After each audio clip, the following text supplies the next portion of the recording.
মূল বেতন 400 টাকা আর ভাতা 1000 টাকা। বাপে যে 1 লাখ টাকা দিব যে ব্যবসা কর, বিশ্বাস যায় না যে ও খায়া ফেলাই দিব, কিন্তু 5 লাখ টাকা তো বিদেশে মারা খাইতে পাঠাই দেবো ঠিকই।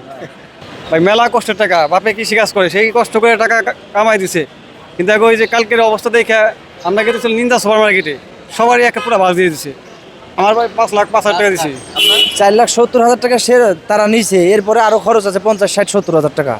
মানে একই ভিসা কিন্তু এক একজনের কাছে এক একজনের আমার কাছে এক এখানে এক already রকম। দুর্নীতি হয়ে গেছে গা।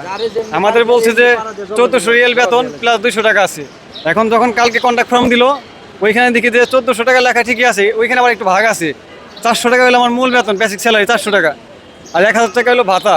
এটা আগে পাই নাই। এটা আগে বলে না, আমরা কন্ট্রাক্ট পেপার সাইন করতাম না। মূল বেতন 400 টাকা আর ভাতা 1000 টাকা। এই যে হলো বাংলাদেশ, এগুলো হলো আসলে বুঝে না হারা। ফ্যামিলিরা সবাই বুঝে না। দেখ 5 লাখ টাকা দিয়ে ছেলেকে পাঠাইছে ঠিকই, কিন্তু 1 লাখ টাকা দিয়ে যে একটা বিজনেস করে দেবো এরকম কিন্তু করে না। আমি হ্যাঁ সেল হয়ে যদি আমার মাথাটা কাজ করে 1 লক্ষ টাকা দিলে আমি একটা অটো চালাই, যাই করি, আর উনি আমার বাপ হয়ে 5 লক্ষ টাকা দিয়ে মানে মারা খাওয়ার লেগে সুদি বাড়াইতেছে, কি করবো? শরীর তো অবস্থা বিশেষ